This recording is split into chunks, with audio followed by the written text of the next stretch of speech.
Hello everybody and welcome back to another video where today I'm going to be ranking all of the 72 2023 movies I'd watched throughout the past year. Now, there are some missing, like these ones on screen, but I might make a video on them in the future, might not, we'll see. Anyways, there are a lot of movies to talk about right now, so let's just get into it. By the way, before we start, subscribe, hit that like button, and be sure to come back because this year I'm going to try to upload weekly. So, yeah. Number 72, Winnie-the-Pooh, Blood and Honey. And oh boy. From the moment I first saw the poster for this, I knew it would surely be one of the worst, if not the worst, movie of the year. And even after Baby Shark, an awful Insidious, and a weird Exorcist movie, this still takes the spot for worst. The costumes are terrible, they look cheap, and are just overall lazy, with the plot being the same but somehow 10 times worse.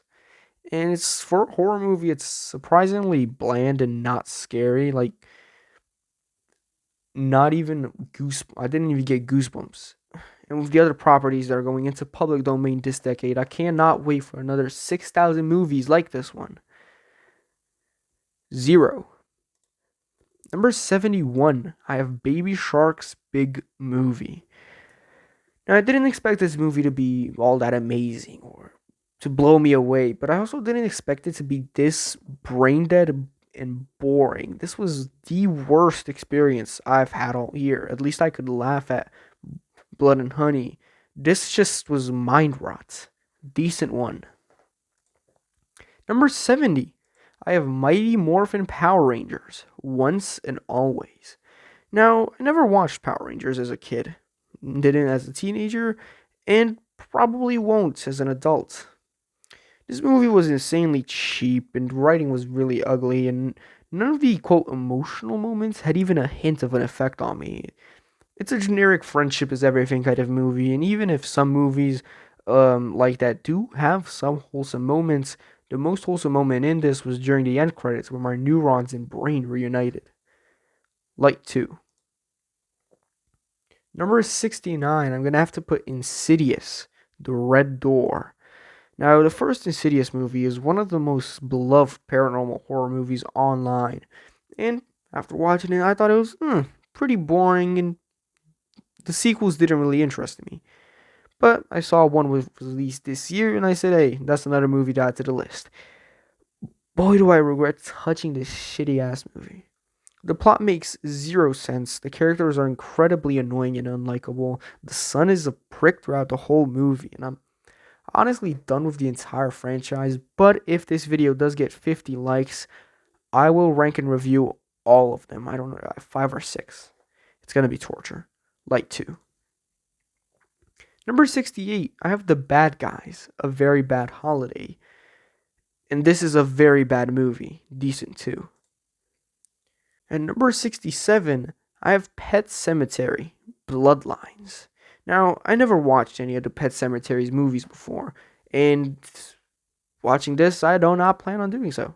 This was insanely boring, which in any movie, being boring is the worst crime you can commit. I can barely even remember what goes on during the movie, so to be able to accurately rank it, I might have to rewatch it again.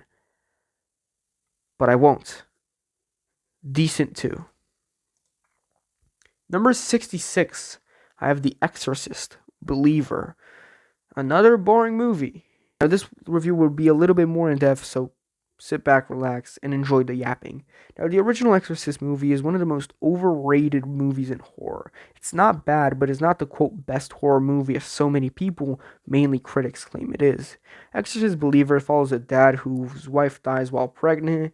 The daughter gets possessed, but the big twist that differentiates this from the William Friedkin movie is there are now two girls possessed. Oh my god, it's so creative. Now, spoiler alert, the one in my initial review on Letterboxd, after just finishing the movie, I said I appreciated the addition of the Haitian beliefs throughout the movie, but thinking back, the inclusion of them was so brief and has so little focus put on it. It was probably just thrown in for the sake of being different.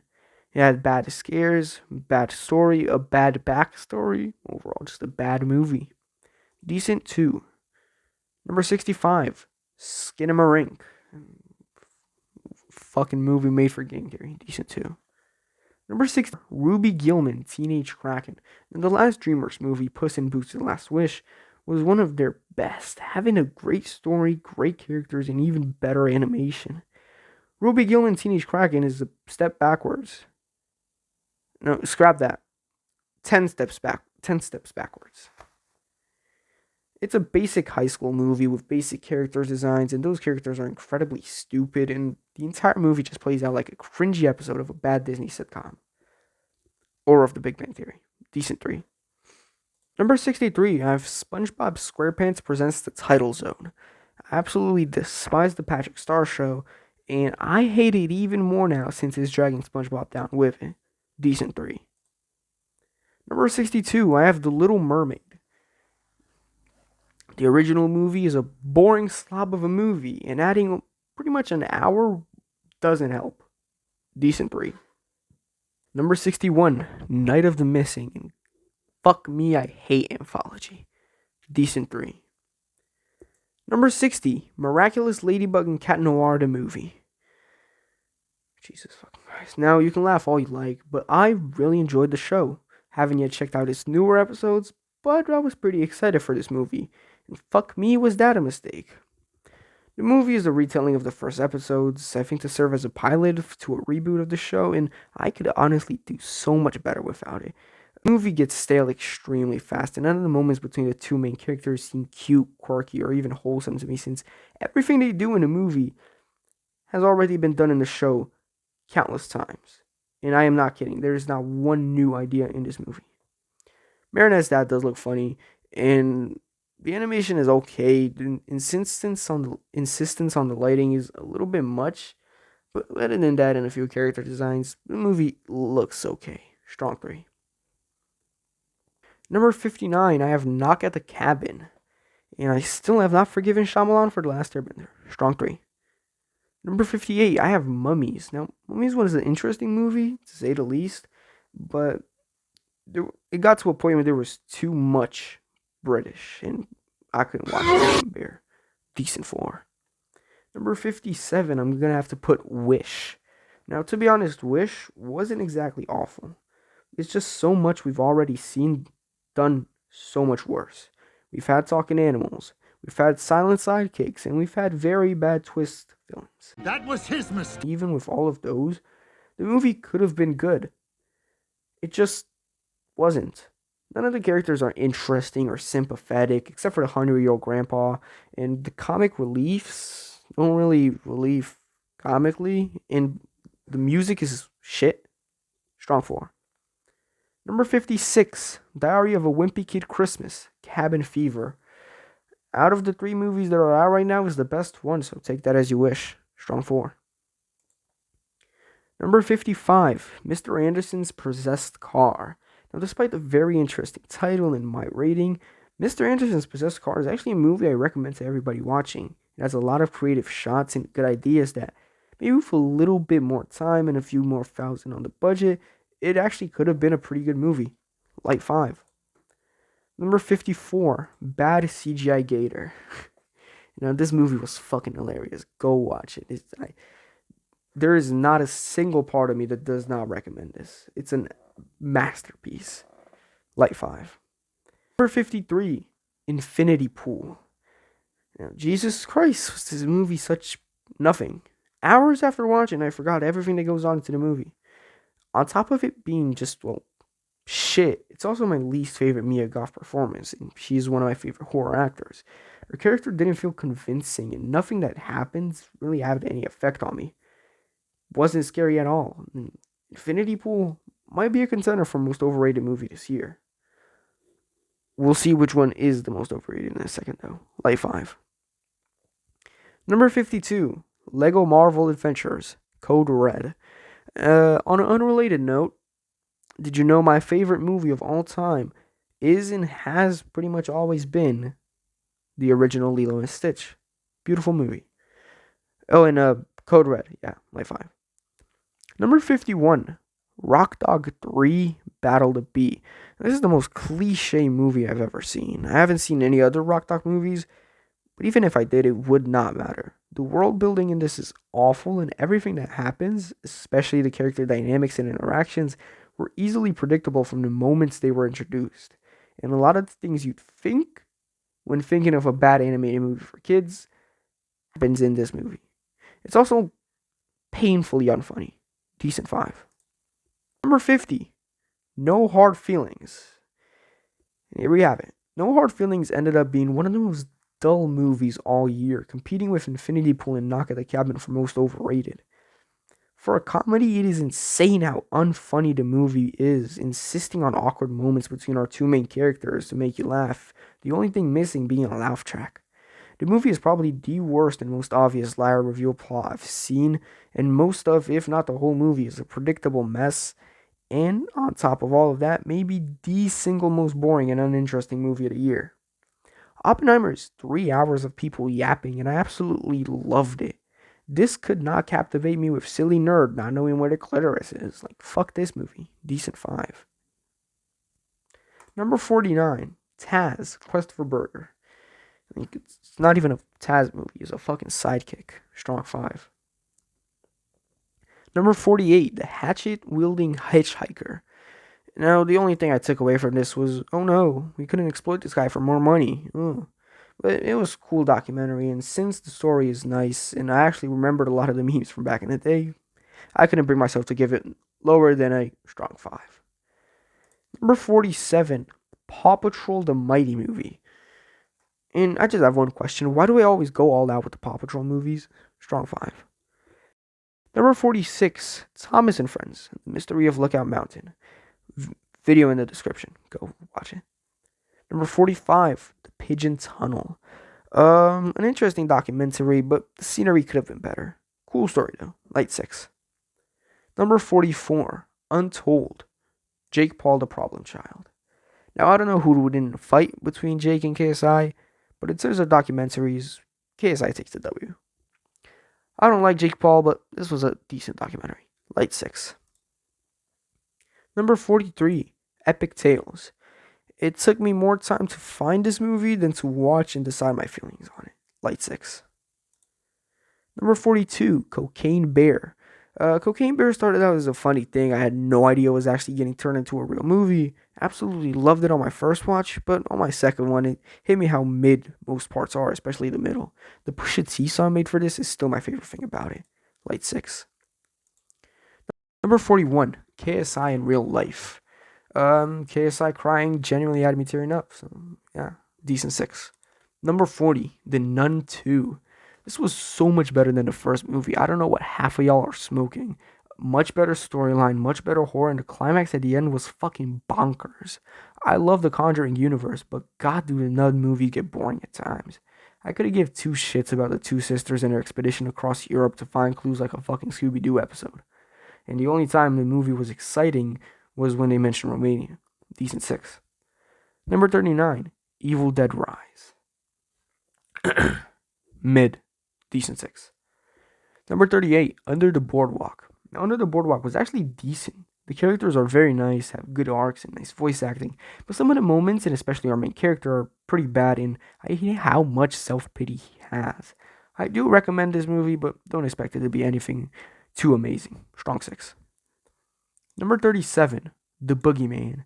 Now, Rob Savage managed to make one of the most boring, uninteresting, and probably the worst monster in horror into a still boring, but slightly interesting movie. Strong 6. Number 36, Scooby-Doo and Crypto 2. The leak was the official release polished it nice, but the movie still wasn't saved. Scooby-Doo is really going on a downward spiral. I mean, the poor mutt is destined to die soon. Strong 6. Number 35, Ant-Man and the Wasp, Quantumania. I honestly don't get the hate. Light 7. Number 34, Redfield. Punishment stuff is going to stop. You're not going to tell me what I'm going to do and not do? I am now the alpha. Well, not how this works. I am the teacher. The alpha takes priority over the teacher. The alpha takes priority over everything. Do you not know how that The works? teacher is telling the alpha. Number 33, Indiana Jones and the Dial of Destiny. Yippee-ki-yay. Light 7. Number 32, The Velveteen Rabbit. Now, I haven't really kept up with Apple TV's output this year, and nothing outside of Tetris and Killers of the Flower Moon, which I didn't watch, caught my attention. But this had an interesting poster, so I decided, why not? Let's watch it. And I'm actually pretty glad I did. This was a cute short film with nice morals and a really wholesome ending, but the Christmas spirit, which the movie kind of revolves around, is missing throughout most of it. But it's okay, I guess. Light 7. Number 31, There's Something Wrong with the Children. This is a nice movie for people just getting into horror, but if you're a veteran of the genre, this will probably go on to the weaker side of movies. I liked it though. Light 7. Number 30, Dog Gone. Everybody who hates this movie is evil and has no soul. Decent 7. Number 29, Leave the World Behind. Decent 7. Number 28, Chicken Run, Dawn of the Nugget. I have yet to see the original, but if it's even half a movie this was, I bet I'll love it. Strong 7. Number 27, Barbie. Now, the thing I love most about this movie was the world the Barbies and Kens live in. It's absolutely incredible. The world building in this movie is amazing. The only thing keeping this movie from being higher than a 7 is the creepily consistent mentioning of feet throughout the whole thing. Strong 7. Number 26, Migration. Now, Illumination managed to do everything I thought it would, but good. This was a cool movie. It had a nice storyline, and my soft spot for road trip movies was easily pleased with their trip to Jamaica. The villain was also weirdly good, which hasn't happened in an Illumination movie since the first Despicable Me. And Bowser doesn't count, by the way. Yeah, strong 7. Number 25, The Killer. Now, I think I might be a fucking idiot, because even after watching the movie twice, I still don't get what is so good about it. It's definitely Fincher's worst movie yet. Strong 7. Number 24, Dungeons and Dragons, Honor Among Thieves. A movie for fucking nerds. Light 7. Light 8. Number 23, Megan, Chucky Meets Terminator. Light 8. Number 22, Thanksgiving. Now, Thanksgiving was cool, but the main cast is so unlikable. I couldn't root for them outside of the main character. Light 8. Number 21, South Park, Joining the Pandaverse. Hold on. What are you? South Park went woke? Decent 8. Number 20, Super Mario Bros. Movie. Bowser playing the piano was just peak cinema. I have yet to see a better scene ever. Scarface has nothing on that. Decent 8. Number 19, White Men Can't Jump. Now, I have yet to see the original, but seeing this, I don't plan on doing so. The movie gets a lot of hate, but the characters are likable. The story and their arcs are nice, and especially Jack Harlow's character. It's just a really enjoyable movie for me. Decent 8. Number 18, Talk to Me. I love paranormal horror. It's probably my favorite genre ever. Slasher horror is for fucking nerds, though. I do like Scream. Decent 8. Number 17, Tetris. Now, I had no idea how a movie about Tetris with a lead that looks like Ted Lasso goes so hard, but it does. This movie is really good. Decent 8. Number 16, Leo. Now, how Adam Sandler just shit all over Disney and DreamWorks this year is hilarious. I absolutely love it. Decent 8. Number 15, Beau is Afraid. I mean, it was a tad bit too long and, well, batshit crazy, but I liked it. It's Ari Aster's worst movie, yeah, which to so many other directors would be such a huge compliment. Decent 8. Number 14, Saw X. The fact that Trap in the Poster is just a little bit in the intro absolutely breaks my heart. Strong 8. Number 13, Asteroid City. Now, this is, as of now, the second Wes Anderson movie I watch, and he is such a unique, creative, and weird director. Everything he does leaves me leaving confused, but at the same time, like I've been spoon-fed the plot. It's absolutely incredible. I really recommend this and The Grand Budapest Hotel. Strong 8. Number 12, Elemental. Now, Pixar continues to outdo Disney with stellar outtake while Disney does, well, fuck all, really. The Big Mouse Company did shit on Pixar last year with Lightyear versus Strange World, but that's about it. Yeah, this was a cute movie, by the way. If you love romance stories, watch this. Strong 8.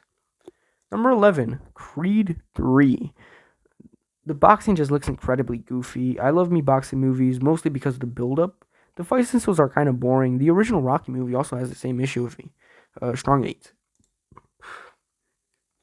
Number 10. We are entering the top 10, ladies and gentlemen, with Missing. Yeah. Even though it is a huge copy of Unfriended Dark Web, the main thing I loved about Missing wasn't the visuals, but the relationship between June and Javi. I absolutely loved their interactions. And the mystery and detective side of the movie was also really good. Overall, one of my favorite, if not my favorite, viewing experience of the year. Like 9. Speaking of 9s, number 9, Nimona. Now, Nimona was a movie I put off watching since it came out. Nothing about it really intrigued me, and after watching it, I'm glad I let the uncertainty of whether or not I'd like it brew, since after watching it and being proved horribly wrong, it just made it impact me even more.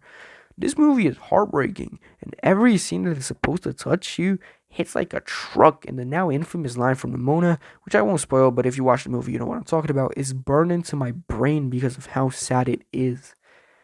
The movie does have the issue of a lot of the jokes not being funny, but not in the way I can ignore them. I mean, movie is painfully unfunny. The story and everything else makes up for it, though. Decent 9. Number 8, South Park. Not suitable for children. I know this is a special and not a movie, but South Park has had its lows before, and in 2023, with their 26th season and the incredibly stupid 6 episode length, I think this new special just ties it all together really nicely. It's a perfect ending to the year, and it's chaotic, funny, and even has a decent message. It makes this other special look a lot worse, though. Like 9. Number 7, I have Are You There, God? It's me, Margaret. Now, I don't know why, but this movie was really sweet and captivating. The weird shit the girls do is really sweet and gives me a big feeling of nostalgia, even though I'm not a little girl. The family drama stuff is also pretty nice, and in general, watching the movie, I felt like I was there with Margaret along the ride, and also really related with one of the movie's main themes, religion. Not the Jewish versus Christian part, but the part where she starts doubting God's existence, but realizing everything just takes time. Cool things. Decent 9. Number 6, I have Teenage Mutant Ninja Turtles Mutant Mayhem. Now let's get the obvious thing out of the way. It is an origin story, and with how much TMNT content I've seen over the years, it was easily the worst part of it. And the main thing stopping it from being a 10, as well as all the cringy media references. The animation is impeccable though, some of the greatest I have ever seen, and the dynamic between all of the characters is amazing. And their reluctance to go into the human side of the city is portrayed amazingly. I mean, go watch this movie. Decent 9. Number 5, I have Five Nights at Freddy's. Now, I genuinely don't get the hate for this movie. It goes dummy hard for a mostly silly film. And I honestly think most of the bad reviews come from people who had bigger expectations and got introduced to Five Nights at Freddy's a little later than all the rest of us. I've been waiting for this movie since like 2015-16, so I'm just happy we got it. Strong 9. And number 4, Spider-Man Across the Spider-Verse. Now, Across the Spider-Verse was the movie I was probably the most excited for this year, since Into the Spider-Verse is one of my favorite movies of all time. And while Across isn't as good, I don't think anything can be as masterful and creatively rich as Into. It still holds up a lot on its own, and there's no doubt in my mind with Beyond the Spider-Verse, this will be the greatest trilogy of all time. Entering the top 3, ladies and gentlemen, at number 3, I have Oppenheimer. Now, I don't know why Big Bomb movie needed multiple sex scenes, but I mean, okay, I guess I won't watch the movie with my little cousin. He will be crushed. But Oppenheimer was a movie filled with talking. Not a lot happens, but a lot happens. And thinking about it, it would actually make for a decent audiobook. Strong 9. At number 2, Scream 6. Now, while I wish I could spend this segment talking about how disappointed and disgusted I am with the directors over them firing Melissa Barrera over her support of Palestine. I'd much rather spend it talking about how good the movie actually is. Now, if you do want to help the people of Palestine, there is a charity link in the description so you can help out with whatever you can. Top link. Now, after the series got rebooted in 2022, that movie being one of my favorites of that year, the sequel to it, this time set in New York City, takes a tired movie sequel trope and turns it into my favorite of the franchise. Everything about it is absolutely amazing. The mystery behind who Ghostface is awesome, and the twist at the end is something that caught me extremely off guard to the point I had to go back into the movie to check if it was the same character. And while I don't typically enjoy slasher horror that much, Scream 6 managed to make it not cringeworthy like most of the subgenre, while also adding great character moments, a nice story, and an amazing setting. I don't think I will ever see New York again like this. Strong 9, very, very close to a 10.